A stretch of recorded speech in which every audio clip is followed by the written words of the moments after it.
Shalom, salam damai sejahtera bagi kita semua dimanapun kita berada. Pada kesempatan ini kita akan belajar kebenaran firman Tuhan. Tapi sebelumnya mari kita berdoa. Tuhan Yesus, kami akan belajar kebenaran firman-Mu pada saat ini. Sebab itu kami mohon biarlah berkat Tuhan boleh menyertai dan menolong kami, memberikan hikmat, pengertian, pemahaman, supaya kami dapat mengerti dan memahami firman-Mu dengan baik. Hanya di dalam Kristus Yesus yang merupakan firman yang hidup kami berdoa. Amin. Baik, kita akan membaca firman Tuhan yang terambil dalam kitab Mazmur 27 ayat 14. Bunyinya, nantikanlah Tuhan, kuatkan dan teguhkanlah hatimu. Ya, nantikanlah Tuhan. Menantikan Tuhan. Pengiringan kita kepada Tuhan tidak terlepas dari yang namanya masalah dan pergumulan yang datang silih berganti dalam kehidupan ini. Tiada hari tanpa pergumulan bagi kita orang percaya. Tapi kita harus yakin bahwa Allah itu setia, dan karena itu Ia tidak akan membiarkan kita dicobai melampaui kekuatan kita. Pada waktu kita dicobai, Dia Tuhan akan memberikan kepada kita jalan keluar sehingga kita dapat menanggungnya. Dalam 1 Korintus 10 ayat 13 bagian B. Satu hal yang harus kita lakukan dalam pergumulan yang kita hadapi adalah tetap sabar dan tekun untuk menantikan jawaban dari Tuhan. Sebagaimana pembacaan kita tadi mengatakan, nantikanlah Tuhan, kuatkanlah dan teguhkanlah hatimu, yaitu nantikanlah Tuhan. Menantikan Tuhan berarti kita menaruh harap dan mempercayakan hidup sepenuhnya kepada Tuhan, serta memandang Dia sebagai satu-satunya sumber pertolongan, bukan yang lain. Menantikan Tuhan itu bukanlah pekerjaan sekedar menunggu, namun sebuah sikap yang dengan rendah hati menaruh pengharapan kita kepada Tuhan seiring dengan berjalannya waktu dan dipraktekkan kepada setiap aspek hidup kita. Firman Tuhan menuliskan supaya dalam hidup ini kita selalu menanti-nantikan Tuhan. Artinya kita perlu memiliki kesabaran, ketekunan, dan kesetiaan, tetap berharap dan menunggu pertolongan Tuhan.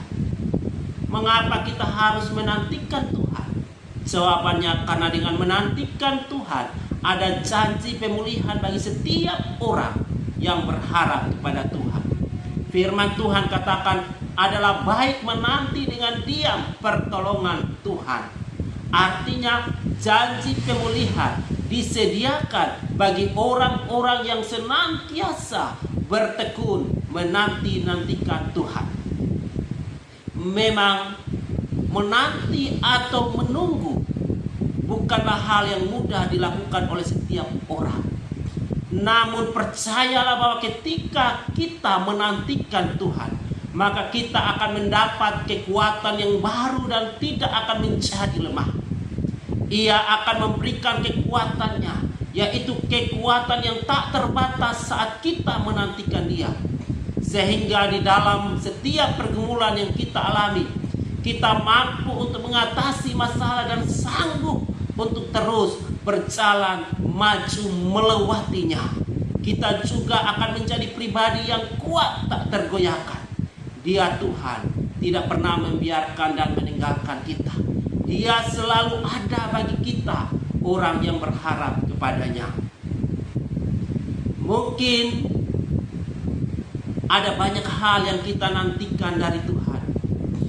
Misalnya saja menantikan penggenapan janji Tuhan, menanti keturunan atau kelahiran bayi, menanti kedatangan suami atau istri yang pergi ke TKW atau TKI dan tak pulang-pulang. menanti jawaban doa atau menunggu kerinduan hati kita menjadi kenyataan dan lain sebagainya.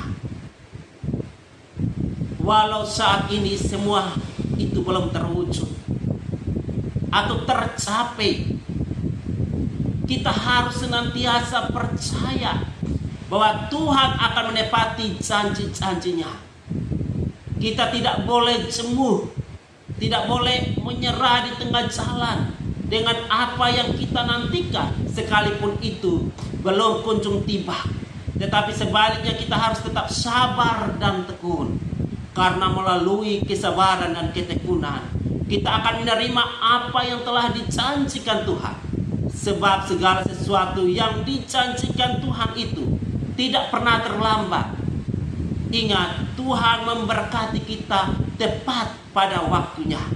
Sebab itu jangan pernah meragukan kuasa Tuhan dan janjinya.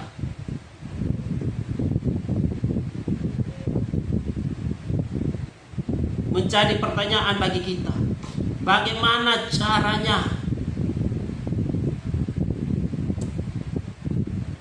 untuk menantikan Tuhan?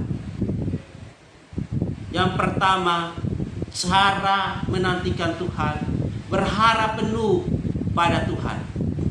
Artinya tidak setengah-setengah, tetapi secara menyeluruh, secara utuh, atau dengan sepenuh hati, hanya percaya kepada Tuhan. Dan kita juga mau menyerahkan seluruh hidup kita ke dalam tangannya Tuhan. Firman Tuhan dalam Yeremia 17 ayat 7 dan 8 mengatakan, diberkatilah orang yang mengandalkan Tuhan, yang menaruh harapannya pada Tuhan.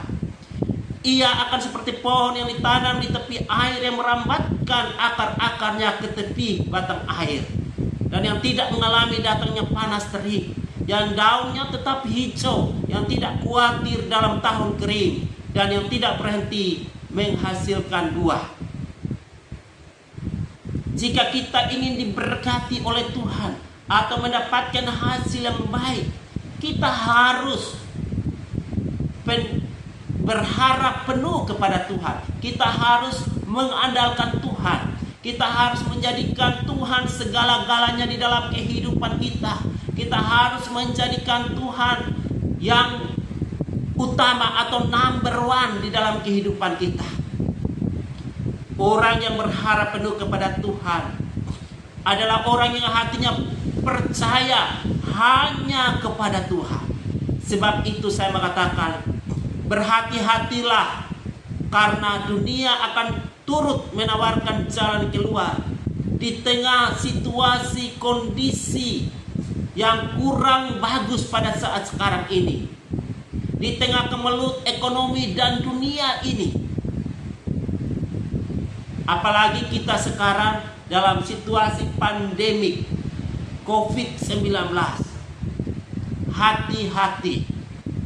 Ingat, Tuhan sudah memperingatkan kita untuk tidak berjalan menurut nasihat dunia ataupun menjadi serupa dengan dunia ini. Yang kita perlu lakukan adalah saat teduh, masuk dalam hadirat Tuhan, berbicara dengannya, lalu dengarkan dia, apa yang dia katakan, apa yang dia bicarakan kepada kita, dan alami kehadiran dan lawatan kuasa Tuhan. Kunci untuk selalu dapat menanti-nantikan Tuhan adalah percaya. Percaya dan percaya. Kita perlu memiliki keyakinan bahwa Tuhan sanggup menolong, sehingga penantian dan pengharapan kita kepada Tuhan tidak pernah sia-sia. Pengkhotbah 3 ayat 11 mengatakan bahwa Tuhan membuat segala sesuatu indah pada waktunya, sehingga pada saat kita harus menunggu, hendaknya kita percaya bahwa Tuhan memiliki rencana yang terbaik. Sebab itu, peganglah senantiasa janji dan firman Tuhan, karena hal inilah yang akan menjadi dasar kekuatan kita. Selain itu, tetaplah melekat pada Tuhan, maka kita akan menjadi pribadi-pribadi yang kuat. Yang kedua, bagaimana cara menantikan Tuhan? Menunggu dengan sabar. Kita semua tentunya pernah menunggu atau menanti.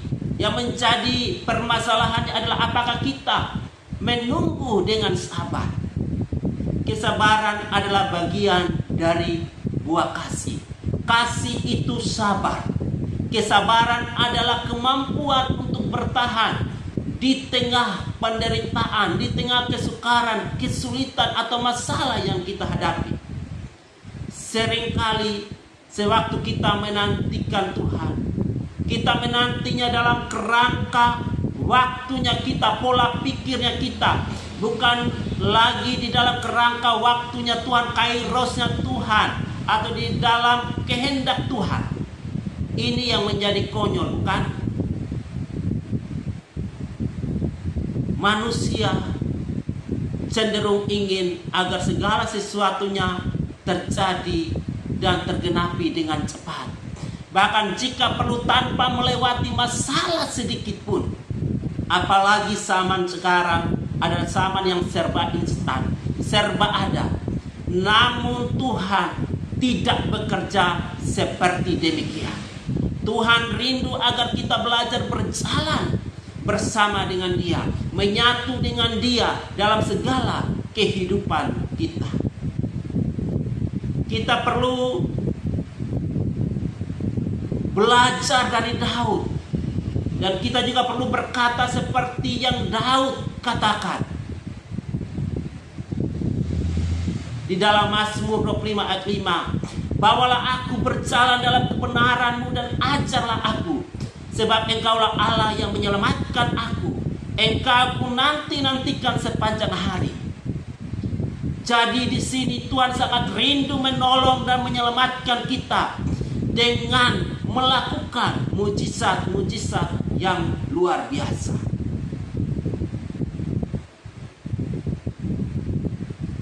Jangan pernah berhenti untuk menanti-nantikan Tuhan. Tetaplah nantikan Tuhan, serta teruslah bersukacita di dalamnya. Sekalipun mungkin hari ini penantian kita belum tercapai, belum terwujud, belum tergenapi, janganlah kita mengeluh lalu bersungut-sungut. Kita harus memiliki keyakinan bahwa pada saatnya nanti semuanya akan terwujud indah pada waktunya. Tuhan tidak akan mempermalukan kita yang senantiasa menantikan Dia. Sebab Dia adalah Tuhan yang hidup dan berkuasa atas kita. Dia konsisten akan setiap perkataannya. Dia Tuhan yang tidak pernah berdusta. Dia Tuhan yang tidak pernah berbohong. Dia senantiasa menepati setiap apa yang diucapkannya. Hal ini Daud membuktikan bahwa menantikan Tuhan, maka Tuhan akan menyelamatkan. Tuhan akan melindungi dan membentengi hidupnya. Luar biasa saudaraku. Kepercayaan yang luar biasa yang dimiliki oleh Daud. Keyakinan yang luar biasa yang dimiliki oleh Daud. Kalau Tuhan sudah menyelamatkan, melindungi dan membentengi hidupnya, berarti dia aman dalam perlindungan Tuhan. Demikian juga kita. Dan jika Daud mengalami seperti itu, mengapa kita tidak? Kita juga sama seperti Daud. Kita juga adalah hamba-hambanya. Kita juga adalah anak-anaknya. Sebab itu, mari percayakanlah hidup kita sepenuhnya ke dalam tangan Tuhan. Dan teruslah meneguhkan serta menguatkan hati dalam menantikan Tuhan. Pada saatnya nanti, kita tidak akan menyesal. Kita tidak akan kecewa karena telah mengambil keputusan untuk menantikan Tuhan di dalam setiap masalah dan persoalan hidup kita. Kiranya Tuhan Yesus memberkati kita semua. Amin.